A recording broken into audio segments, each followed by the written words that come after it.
Hola a todos, bienvenidos hoy a este nuevo encuentro de Sexontología para ti. Hoy tengo el placer de tener conmigo a una amiga y a una persona que, bueno, la acabo de conocer, pero he aprendido muchísimo de ella. Se trata de Sofía Herrera. Ella es médico, ginecólogo en Venezuela y aquí se está especializando en esa área de salud para la mujer. Lo que más me impresionó de ella fue conocer el libro que recién publicó y que estuve investigando, estuve leyendo y que creo que además es un libro de cabecera para las madres, para poder acompañar, madres y padres, para poder acompañar el desarrollo sexual y de todo tipo en cuanto al crecimiento personal a sus hijas y también para esas niñas, una vez que hayan cubierto esa etapa de la adolescencia, que se empiecen a enfrentar a una información que sea fidedigna y además ese libro que se lo presento hoy es un libro que lo ocupa todo. Y lo dice alguien que de alguna manera ha vivido el tema de la sexualidad como profesión, pero también el tema ginecológico como un tema, porque bueno, he tenido episodios en mi vida acerca de abortos, operaciones, y eso me hace que tenga la capacidad un poco de ver este material hasta desde el punto de vista personal. Así que bueno, Sofía, bienvenida hoy a mi entrevista. Gracias, Pía, encantadísima de estar contigo aquí y yo sí creo que es sumamente importante educar a todas las personas que uno pueda llegarle con un mensaje, como tú bien dices, fidedigno, porque yo creo que cuando uno sabe cómo funciona, qué es normal y qué no, es el primer paso de prevención en salud. Y a eso es lo que me quiero dedicar y me estoy dedicando desde hace unos años, educación en salud. Y escribir es una forma de llegarle masiva a todas las personas porque, bueno, son muchas más las que tienen el alcance de esta información. No, y que justamente el tema ginecológico, y lo he visto yo en consulta con los adolescentes, con las chicas que son adolescentes y jóvenes, y te lo digo y me remonto a cuando yo daba clases en Venezuela, pues daba clases a tercero, cuarto y quinto año, y yo era la asesora, la psicóloga de la institución. Y yo te voy a decir cosas con las que me enfrenté en ese momento. Niñas que eran activas sexualmente, pero tomar pastillas le hacía evidente que habían pasado al otro estadio de ser activas y preferían no tomar pastillas, no usar condón o tener relaciones no sexuales en cuanto a coito, pero sí intercambio sexual con un muchacho sin tenerse... sin cuidarse como debería haberlo hecho. Así que fíjate que sí es actual y con un libro yo creo que es importantísimo porque se le llega a mucha más gente y además está plasmada la información. Pero para empezar un poquito con el tema y ahí justo de lo que venimos hablando, ¿qué hace a una ginecóloga confiable? Bueno, yo creo que definitivamente cualquier médico, ginecólogo o sea la profesión, el médico tiene que instaurar desde que entra la persona por esa puerta una relación adecuada. Uno tiene que propiciar desde el punto de vista físico, corporal, iniciar una buena relación para que la persona que está sentada ahí, no verla nada más como uno más, un paciente más, pueda abrirse y expresar sus dudas.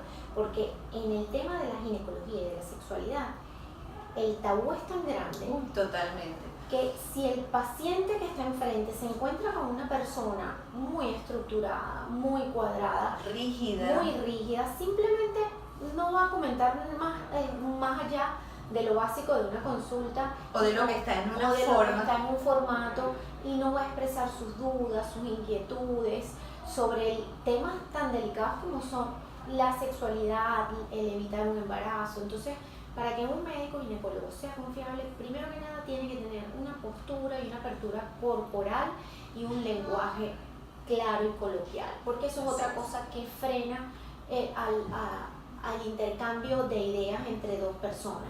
Si la persona que tú tienes enfrente es una niña de 20 años y tú empiezas a hablarle con palabras muy rebuscadas y tratar de ser lo más corto posible, pues simplemente se bloquean, no entienden y les da mucho pena preguntar. Entonces, para mí uno tiene que ser claro en lo que está expresando. Uno como ginecólogo tiene que repreguntar si entendieron para ver y escuchar lo que ellos entendieron de ti cuando estás dando explicaciones de anticonceptivos, de sexualidad, porque muchas veces uno asume que entendieron algo y no lo asume.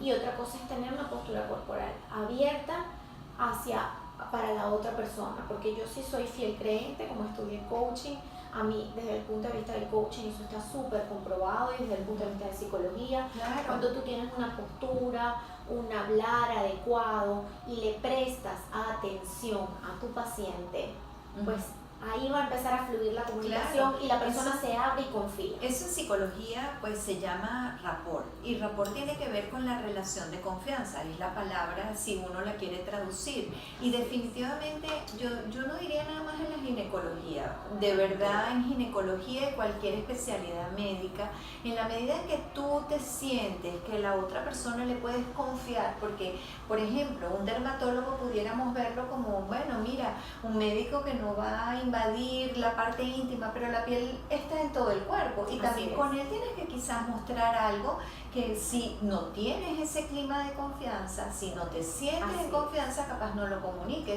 y puede ser después un grave problema. Pero fíjate, hay algo importante de lo que tú estás hablando que me llama mucho la atención, y es en relación a cuando llegan esas niñas, que tú la llamaste niñas a los 20, también es posible que no sean tan niñas ya a los 20, pero cuando llegan a ir al ginecólogo. Sin embargo, los papás, ¿cuándo deberían los padres asumir que ya pueden, en vez de ir nada más a un pediatra, acompañar a su hijo, a su hija a una consulta con ginecólogo, sepa o no si está activo sexualmente? Me encanta esa pregunta, Pía, porque fíjate, dentro de lo que es los hábitos adecuados en salud, uno como padre tiene que enseñarle a los hijos que así como se va al odontólogo una o cada 6 meses, una vez al año o cada 6 meses para hacer una limpieza, uno tiene que acudir a un médico de cabecera para ver su contexto de salud. Cuando uno es niño uno va al pediatra. Ya después de cierta edad, las niñas, aunque no hayan iniciado o incursado en una actividad sexual, deben de ir teniendo una relación adecuada con su médico ginecólogo.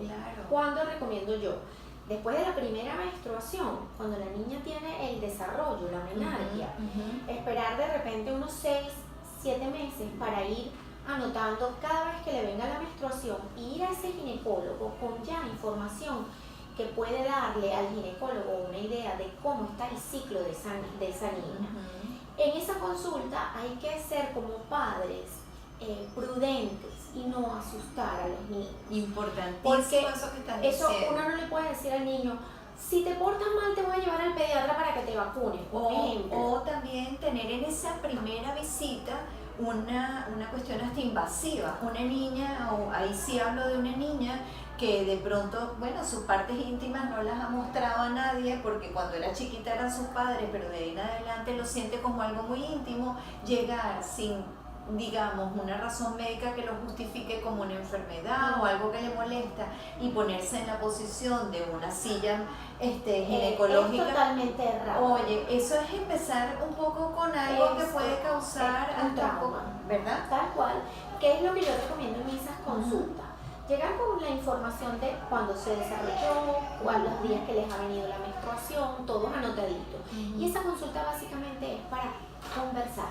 Exactamente. Para hablar con la niña, hablar de las cosas que yo aquí en el libro les plasmo, pero que de repente, bueno, si ella como madre lo leyó y no se siente cómoda, pues en consulta entre las 3 personas o incluso el padre, porque te sorprenderás, hay padres que me llevan a las niñas, hoy en día conversarlo, pasa mucho y darle eso, la normalidad de la menstruación, de cómo va a cambiar su cuerpo, de qué tiene que estar pendiente, y más o menos indicarle las cosas que de ahí en adelante se van a hacer, y decirle de entrada, porque muchas veces a los padres les da pena, que una vez iniciada la vida sexual es muy importante que ella asista al ginecólogo para hacer otro tipo de exámenes. Saben, yo creo que esa parte es importante. Si uno como padre o madre asume que la parte ginecológica es algo que explorar como parte natural de ese proceso de desarrollo sexual en la adolescencia y no viene precedido necesariamente de algo que muchas veces los hijos no comentan a los padres. Es decir, tú ya llevaste a tu hija a esa ginecóloga, preferiblemente más que un ginecólogo por lo que estábamos hablando, pero lo llevaste un poco para explorar el tema de la menstruación, cómo asearse, qué cosas hacer y no hacer con respecto a si tiene algunos hongos o si tiene alguna incomodidad. Entonces eso es como que de alguna manera creas esa primera visita para poder entablar una relación y dejar abierta la puerta, que la chica sea aquella que se lleva su tarjetica y después que sea la ginecóloga la que le diga, mira, cualquier cosa que tú me necesites, puedes llamarme, porque también viene el tema de la edad. A esa edad normalmente la mamá tiene que estar ahí por un tema de que no son mayores de edad, pero dejar la puerta abierta siempre es una buena... Ese es el primer paso que hay que hacer, establecer una relación de confiabilidad y de educación en esas primeras consultas. Buenísimo. Y fíjate una cosa, en esas primeras consultas, y eso lo creo yo desde el punto de vista sexontológico, se habla siempre de la anticoncepción. Eso es así como un tema, Sí, totalmente. ¿Y totalmente. cuáles los anticonceptivos que tú consideras más importantes que todas las chicas que nos están viendo conozcan? ¿Cuál es lo que más recomendarías? Bueno, definitivamente los anticonceptivos hay una gran gama y son muy individuales para cada persona, pero cuando se está iniciando en la vida sexual, el mejor método que no puede faltar, independientemente que uno le agregue otras cosas, son los métodos de barrera. Ajá. ¿Qué quiero decir yo con barrera? Es decir, que ponen como digamos una pared entre lo que es infecciones y el cuerpo de la persona. ¿Por qué? Porque los niños niños y niñas que están empezando relaciones sexuales, sus órganos están en nuevo, empezando, y la mayoría de las veces hay traumas que pueden crear como unas pequeñas aberturitas en la piel o en las mucosas, y es mucho más fácil adquirir enfermedades o infecciones en esas primeras relaciones. Entonces es importantísimo que cuando se inicia la relación sexual, independientemente que la niña o esté, por ejemplo, en un método hormonal como las pastillas, deben de asociarle siempre condones. Los métodos de barrera, aquí en el libro los pueden encontrar, yo ahorita vamos a buscar la imagen para que los vean. Los métodos de barrera son algo imprescindible en las primeras etapas de las relaciones sexuales. Existe el condón masculino y existe el condón femenino. Y de eso quería hablarte, porque muchas veces cuando tengo yo en mis consultas, en sesiones de coaching o en alguna entrevista que he hecho en la radio, en la televisión, y hablo del condón femenino, la gente se queda así. ¿Cómo que condón femenino? Yo creo que hay una desinformación muy grande en relación a eso, y estadísticamente he estado chequeando los precios y sé que un condón femenino es más caro que el condón masculino, cosa que me parece ya de por sí una discriminación. Eso es injusto. Es injusto. Entonces cuéntanos un poquito acerca de ese método de barrera que definitivamente además debería de cualquier padre o madre dárselo a la hija también para que lo cargue en la cartera, con ciertos cuidados que ya la doctora nos va a hablar, que tiene que ver con que esa bolsita, si está expuesta al roce, al calor, también lo que hay dentro se puede dañar. Pero cuéntanos tú que eres la experta. Vamos a ver, aquí vamos a mostrarle, esto es lo que es más ampliamente conocido, el condón masculino, ¿verdad? La barrera está constituida en este caso por algo mecánico, es decir, una estructura mecánica que impide el paso de sustancias entre un cuerpo y otro, y en este caso son la mayoría hechos de látex. Y como ven aquí en este otro dibujo que está en el libro, ahora vemos si le podemos hacer un zoom, tienen el condón femenino y como ustedes ven aquí, es también una bolsita de látex, pero es al revés que el condón masculino. Pues porque es como una media que se introduce hacia la vagina y se deja cubriendo todas las paredes de la vagina. La vagina es un canal que está adentro, ¿verdad? vamos a ver si aquí lo pueden ver también, es un canal que está en su interior, y eso viene como una especie de arito, igual que viene el condón masculino, pero se introduce hacia el final y luego se desenrolla y queda cubriendo todo lo que es la parte externa de los labios de la vulva y todo el interior de la vagina. ¿Por qué asumo yo que es más caro? ¿Por qué? Cuéntame. Porque tiene mayor cantidad de látex en la producción, porque la vagina tiene una serie de pliegues y eso se expande cuando está el pene dentro de la vagina. Entonces es mucho más la cantidad y es más grande. Pero sustituiría realmente al condón masculino, porque en última instancia me parece que en el intercambio ahí lo que faltaría quizás es el speech de la chica de poder sentirse segura de traer consigo un condón masculino. Así es, yo creo que definitivamente desde el punto de vista de comodidad, el condón masculino es más cómodo. Okay. ¿Por qué? Porque el condón femenino implica una manipulación bien importante de la vagina. La vagina está adentro.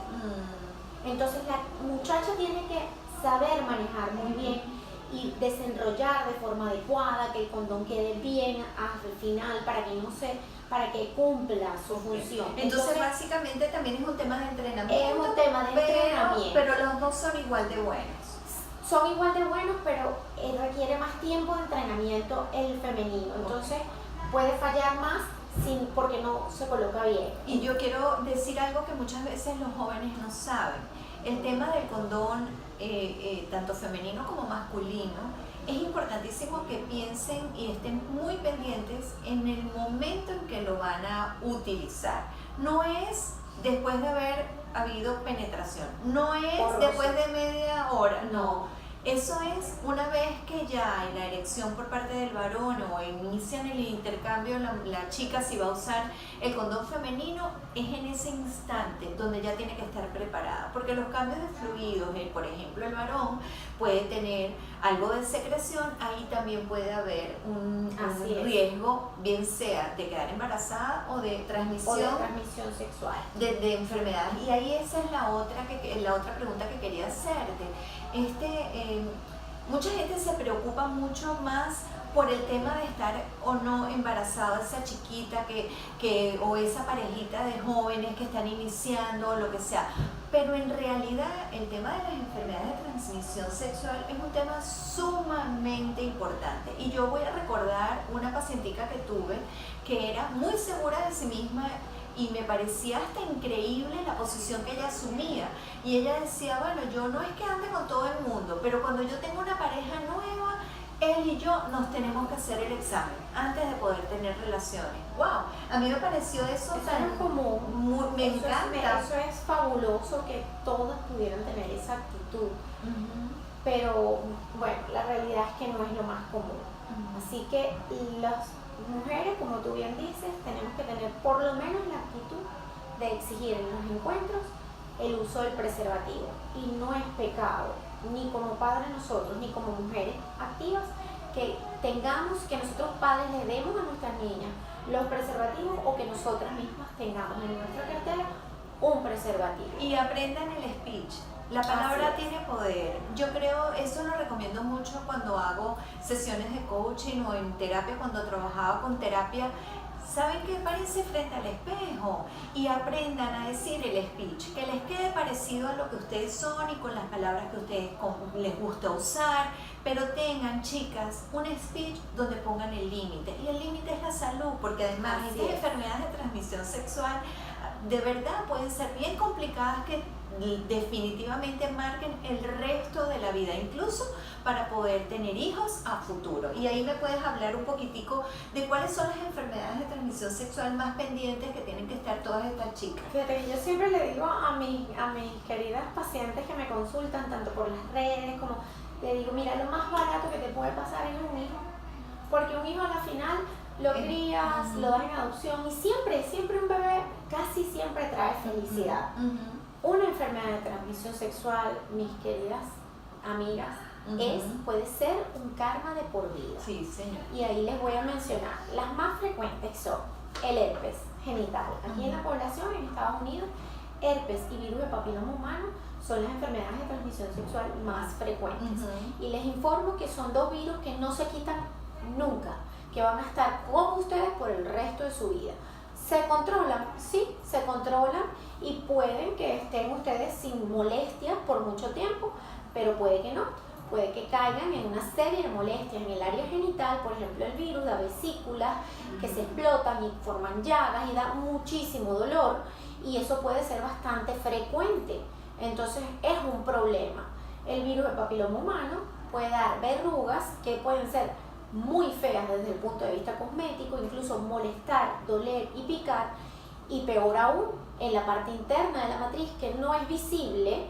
Si no se van a chequear, el virus del papiloma humano es el precursor o el primer paso para crear un cáncer en el cuello de la matriz. Entonces, fíjense, las más frecuentes no son tan benevolentes. Claro. Después tenemos enfermedades como clamidia, como bueno, y el SIDA, que no se nombró mucho, pero definitivamente... No, ya te voy a dar una taza ahí que te vas a asombrar, pero quiero ir primero como las más sencillas. Clamidia, gonorrea, ¿tienen cura? Sí, tienen cura con antibióticos, pero si pasan desapercibidas, que con frecuencia sucede porque no dan mucha alarma, se aíslan a nivel de las trompas de la mujer y adivina qué, infertilidad, tapa y obstruye las trompas y las puede dejar infértil. Y si caemos en las que son más marcadoras de por vida, tenemos el HIV, el virus que se transmite, como tú muy bien lo dices, se puede transmitir incluso a veces con roces, no nada más con el coito. Importante. Y la hepatitis C y el virus del HIV, como ya se los mencioné, pues son 2 enfermedades que marcan de por vida a la persona, porque pueden traer consecuencias incluso mortales. Gracias a Dios, hoy en día con la tecnología hay tratamientos que las personas pueden estar libres de enfermedad y de síntomas por mucho tiempo, pero es una marca de por vida. Yo quiero saber algo que siempre me ha llamado la atención. ¿Por qué se necesita récipe aquí en los Estados Unidos para comprar anticonceptivos de mujer? Y me imagino que en caso de hombres no necesitan, no hay pero a menos que fuera, esta pregunta estuvo mal hecha, así que voy a echar para atrás. Una pregunta que siempre me ha llamado la atención: ¿por qué aquí en los Estados Unidos se necesita un récipe para obtener, por ejemplo, anticonceptivas, y en otros lugares del mundo pues son más libres y uno va a la farmacia y no necesita él? Bueno, fíjate, las píldoras anticonceptivas son medicamentos que pueden tener efectos secundarios si no son bien indicadas, y hay una gran variedad de píldoras en cuanto a dosis y en cuanto a componentes. Uno como médico, cuando tiene a una persona enfrente, después que le ha preguntado toda su historia, todos sus antecedentes, es el más indicado para tú prescribir cuál es la ideal para esa persona que tiene enfrente. Porque, para ponerte un ejemplo, si una muchacha de 25 años es fumadora activa y compra píldoras por su propia cuenta, esa muchacha tiene 5 veces más riesgo de tener una trombosis que una muchacha que no fuma. Entonces, esas son cosas que uno tiene que abordar en la consulta. Ahora, yo sí creo que una vez que la persona va una vez al año a su consulta y es prescrita con un récipe, eso puede permanecer por más de un año en su récord, para que pueda adquirir de forma más libre las píldoras sin necesidad de ir cada 3 a 6 meses a una consulta. Y hay algo que también es importante, que mucha gente no sabe, y tiene que ver con eso de usar las píldoras como si fuera un medicamento para un mes. Ojo, hay que tener mucho cuidado, porque según entiendo, y tú eres la experta, el problema de las píldoras es eso, justamente ese vaivén de meterle un shot de hormonas al cuerpo y quitárselo, así que no es muy aconsejable asumirlo por un par de meses o 6 meses, después quitarlo y volver a los 3 meses, sino asumirlo por un tiempo largo para que no hayan esos descontroles. Y esto me lleva a preguntar acerca de la píldora del día después, tan usada hoy en día, y lo digo usada porque lo he oído muchísimo, que está muy bien hasta cierto punto, porque de alguna forma pues la persona puede prescindir de ese susto de poder quedar embarazada si no lo quiera, pero también cuando se hace un hábito o se toma como si fuera algo muy ligero, yo creo que tiene ciertas consecuencias que se podrían salvar con educación y prevención. Pero cuéntanos tú. Así es, Pía. La píldora de emergencia, como su nombre lo dice, debe ser usada solamente en casos de emergencia. ¿Emergencias cuáles son? Una violación, una ruptura de un preservativo o realmente esporádicamente un encuentro sexual donde no hubo protección o donde la persona después que tuvo el encuentro con protección se dio cuenta de que o se había tomado mal su método anterior o de repente el preservativo se rompió y no se percató sino después. ¿Por qué? La píldora de emergencia es una gran concentración de hormonas. Es como que si te tomaras un paquete o a veces 2 paquetes de píldoras en un solo momento. Importantísimo. Entonces, imagínense todo lo que eso puede hacer en el metabolismo de la persona. Eso es para ese momento, para evitar el embarazo. Si eso se hace de una forma repetida, muchachas, van a tener un desorden hormonal tan grande que pueden poner en riesgo su salud. Entonces, por favor, no lo utilicen de forma indiscriminada. Máximo una vez al mes, y yo creo que ya hacerlo de rutina una vez al mes por 3-4 meses seguidos es dañino. Entonces, yo les recomiendo siempre a mis queridas personas que me consultan, cuando ustedes están jóvenes y no quieren por nada en el mundo ni una enfermedad ni un hijo, tienen que tener 2 métodos, un método de barrera y un método más definitivo en el tiempo, como por ejemplo una píldora o un implante en el brazo o un dispositivo intrauterino, y para eso podemos de repente conversar otro día los diferentes métodos. Pero es el tiempo de ustedes, es su cuerpo, es su salud, no la del otro. Ustedes tienen que decidir sobre eso y ustedes tienen que tomar el control de su vida. Así es. Y porque hablamos hoy no solo para las chicas, hablamos para los padres, hablamos también para aquellas parejas, los novios que también se quieran informar acerca de todos estos temas. Hay un tema que para mí es de verdad que, bueno, además me llega como persona por mi propia historia, y es acerca del útero. Quería hablar un poquito contigo acerca de qué simbología o qué explicación o qué implicación tiene el útero en la vida de las personas, porque en lo particular he oído, por ejemplo, a muchos médicos diciendo: bueno, sácate ese útero porque total, eso no sirve para nada, es solo para parir. Y realmente en el útero están depositadas muchas emociones, porque además, bueno, recordemos un poquito lo que tiene que ver con sexo ontológico, el poder de la palabra. Pues de alguna forma nacemos y crecemos, y muchas veces como mujeres tenemos la idea de que vamos a ser completas si damos a luz. ¿Y cómo podemos dar a luz? A través del útero. Así que bueno, hay un juego de palabras ahí que nos hacen suficiente o no suficiente por tener o no el útero. Cuéntanos un poquito esa posición, esa idea del útero y la importancia en el cuerpo. Sí, fíjate, yo soy fiel defensora de la matriz. Yo considero que el útero no es nada más para tener hijos.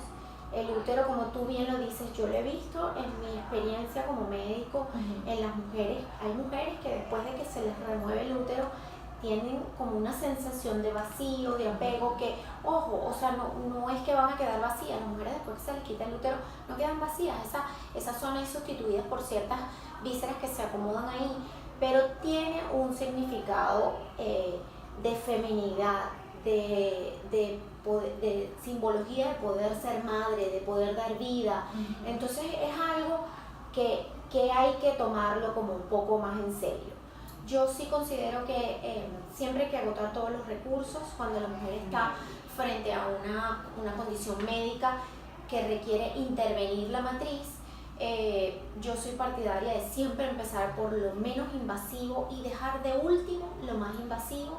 Incluso cuando uno va a recurrir a remover la matriz, siempre trato de, si es posible, conservar el cuello, porque mantiene la vagina al final fija y mantiene esa sensación que está involucrado el útero durante el encuentro sexual, porque durante el encuentro sexual sabes que la matriz puede tener contracciones involuntarias. Entonces hay mujeres que lo logran percibir, hay mujeres que no. pero cuando hay mujeres que logran percibir durante su orgasmo, durante las contracciones de los músculos de la vagina, ellas logran también percibir esa sensación de contracción de la matriz y para ellas eso es placentero. Entonces yo esa parte, cuando en Venezuela hago mis trabajos quirúrgicos, pues trato de interrogarla muy bien antes de tomar la decisión, porque yo creo que eso es vital. Si a esa mujer, para ella, eso es importante, uno como médico tiene el deber de tratar de conservar al máximo por lo menos el cuello. Por supuesto que cuando estamos enfrente de situaciones donde no hay otra, que hay que retirar la matriz, desde el punto de vista médico también hay recursos para uno mantener su sexualidad totalmente sana sin la matriz. Y en lo particular, bueno, a mí me removieron la matriz y fue por una razón, me llegó la hemoglobina a 7, o sea, realmente era bien grave, pero en realidad yo hice todo un ritual y esto está en un artículo en mi página web, despidiendo a mi matriz. Yo hice un ritual porque para mí había sido un tema por muchísimos años. Y la verdad, despedirme con una buena actitud, más bien desde el agradecimiento, porque gracias a esa matriz yo tuve mis 2 hijos, fue algo hasta liberador, pero desde lo bueno, yo no sé cómo explicarlo, así que dándole el peso y la ponderancia que tiene en cuanto a importancia, también despedirse puede ser bueno e importante, siempre que no se haga de una manera ligera o por salir del paso, porque definitivamente es un órgano que identifica a la mujer en su feminidad. Y la última pregunta que traje hoy para la entrevista tiene que ver con la estética vaginal, porque yo tengo un tema con eso. A ver, dentro de mí hay momentos en que considero que sí es bien importante porque si tienes los labios menores, un poco engrandecidos, puede ser incómodo, pero también hay mucha ligereza en muchas mujeres de reconstruirse el himen por una cuestión fashion. Entonces mira, yo entro en crisis ahí de bueno, ya va, si yo me tengo que querer, también me tengo que querer un poco como soy, no ir al detalle al punto de quererme operar, oye, sin ninguna razón de fondo, porque puede que te operes ahí, pero después otra vez puede aparecer algo que no te gusta. ¿Cuál es tu posición con respecto a eso? Yo como buena cosmetoginecóloga, yo creo, y esto debe ser llevado a la cosmetoginecología, igual que debe ser llevada la estética facial y corporal y la cirugía estética ¿Qué en la quiere mujer decir y en el eso? hombre. Es decir, que esto tiene que tener un propósito. Okay. O sea, tú no puedes estar realizando transformaciones en tu cuerpo por un tema de inseguridad propia. Porque ese no es el motivo.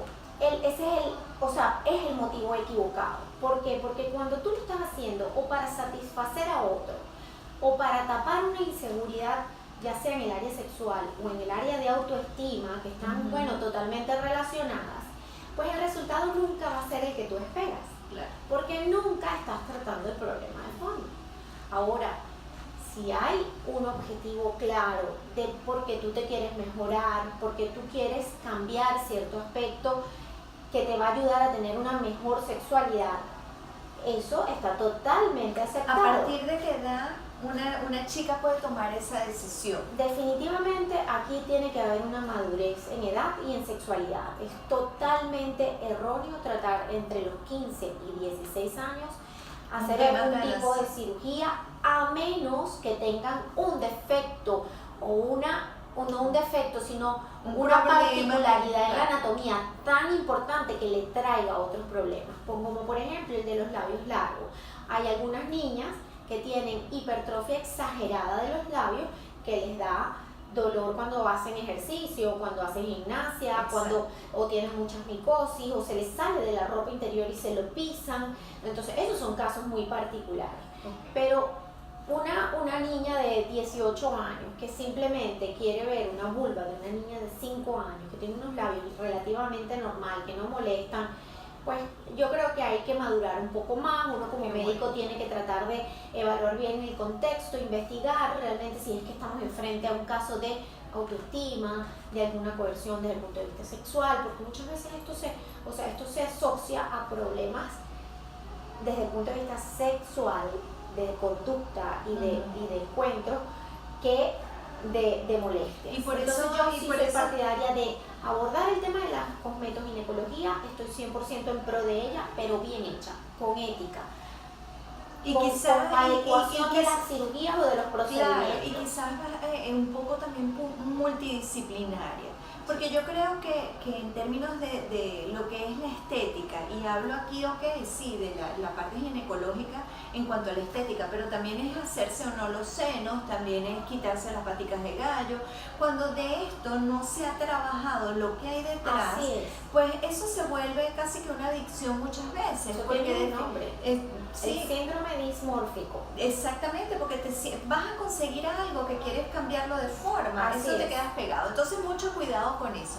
Se nos ha ido el tiempo, no quiero dejar pues la oportunidad de volver a mostrar tu libro.